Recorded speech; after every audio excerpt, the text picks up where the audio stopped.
é o seguinte, a Strategy, né, a empresa antiga MicroStrategy, mudou de nome para Strategy, é a maior compradora corporativa de bitcoins aí, né, do mercado de criptomoedas. O Michael Saylor é o cara que vem divulgando aí o Bitcoin para todo mundo. A gente toda semana traz informações aqui sobre novas compras da MicroStrategy, que, né, chegaram já, acho que passou de 600 mil bitcoins, se não me engano. E pode ser que eles precisem começar a vender bitcoins para pagar a Receita Federal. Olha só, a Strategy pode ser obrigada a vender parte dos bitcoins para quitar tributos nos Estados Unidos a partir de 2026. A informação consta num comunicado oficial enviado pela empresa à SEC, tá? Então, como a Strategy é uma empresa que tem ações na bolsa, ela precisa divulgar informações relevantes aí e algumas coisas que ela pode ter que fazer, ela tem que avisar com antecedência, né? E ela avisou a SEC aqui que eles podem ter que vender Bitcoin. Eles já tinham falado sobre a questão de poder vender Bitcoins para pagar empréstimos e para pagar o funcionamento da empresa, do dia a dia ali, né? Custos operacionais da empresa. Eventualmente, eles já disseram que poderiam ter que vender. Isso aqui, lembrando, né? Não é uma garantia que eles vão fazer. Eles só têm que avisar que pode ser que eles precisem vender, então isso tem que ficar claro para os investidores, né? Então por isso que eles avisam isso para a SEC. Não significa que eles vão fazer, tá? Mas pode ser que eles façam, assim como eles já tinham falado que poderiam ter que vender para pagar os custos da empresa, né? De funcionamento da empresa. De acordo com o documento, a empresa projeta que será enquadrada no Corporate Alternative Minimum Tax, uma nova regra fiscal que impõe uma taxa mínima de 15% sobre lucros não realizados. Isso aqui é um absurdo, né, que os governos, obviamente, vão tentar fazer, que é você cobrar impostos sobre um lucro que não foi realizado, porque a gente tem, né, impostos sobre lucros em todos os países, né? E nesse caso aqui, eles querem cobrar imposto sobre lucro não realizado, ou seja, você comprou o ativo, você não vendeu ainda, mas você tem um lucro presumido ali daquele ativo, porque ele está valorizando, e eles cobram imposto. Se depois disso o ativo cair de preço e tudo mais, você já pagou o imposto, você não vai receber de volta, né? Mas de qualquer forma, como essa regra aqui é uma regra nova que está sendo implementada lá, eles provavelmente vão ser enquadrados nessa regra, e aí eles podem ter que pagar imposto sobre os lucros, né?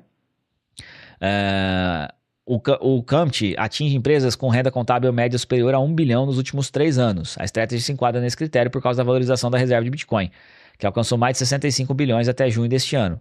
A companhia estima a obrigação de até 6,3 bilhões de dólares aqui, com base nos 14 bilhões de lucros não realizados. Então, do patrimônio que a Strategy tem atualmente em Bitcoin, ela pode ficar devendo aí 14 bilhões de dólares por esse imposto presumido aqui, né? E aí é uma quantia muito alta. Eles não vão ter como pagar isso sem ter que vender Bitcoin, né?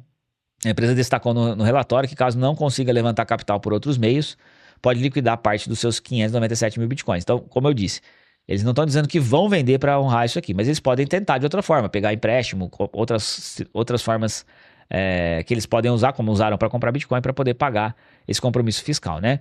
A venda, segundo o documento, pode ocorrer até abaixo do preço médio de aquisição, o que comprometeria o desempenho financeiro da estratégia de longo prazo.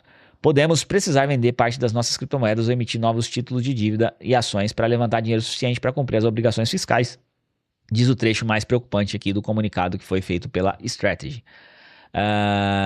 O peso da dívida também preocupa. A Strategy carrega um passivo de 8,24 bilhões e paga dividendos sobre ações preferenciais. Isso eleva a pressão sobre gestão financeira em um meio de cenário de mudanças fiscais e certezas regulatórias. Então eles têm um passivo grande, que também é um motivo que eles podem ter que vender bitcoins aí. Então, por enquanto, a Strategy segue com a estratégia de fazer a compra de bitcoins aí e carregar esses bitcoins por um futuro em que eles acreditam que o bitcoin vai valer muito mais do que vale agora e tudo mais. Mas, no meio do caminho aí, pode ser que eles precisem vender, e obviamente isso aí pode trazer pressões no preço do Bitcoin de curto prazo, aí, porque eles têm uma quantidade grande de Bitcoin, né? Se eles tiverem que vender uma parcela relevante aí, eventualmente da forma que eles tiverem que fazer, pode ser que o Bitcoin tenha quedas de curto prazo. Mas isso não muda a estratégia deles, né, da empresa aqui, pelo menos não é uma mudança no cenário base que a Strategy vem trabalhando, que muita gente, inclusive, está seguindo esse mesmo modelo. É simplesmente uma questão fiscal contábil, que eles não têm, podem não ter escolha, né? Uma coisa é você ter a convicção, consegue captar dinheiro e comprar Bitcoin acreditando no futuro. Outra coisa é você conseguir manter essas posições, porque eventualmente você pode ter que pagar alguma conta e não tem como você tirar dinheiro de outro lugar, aí tem que vender Bitcoin.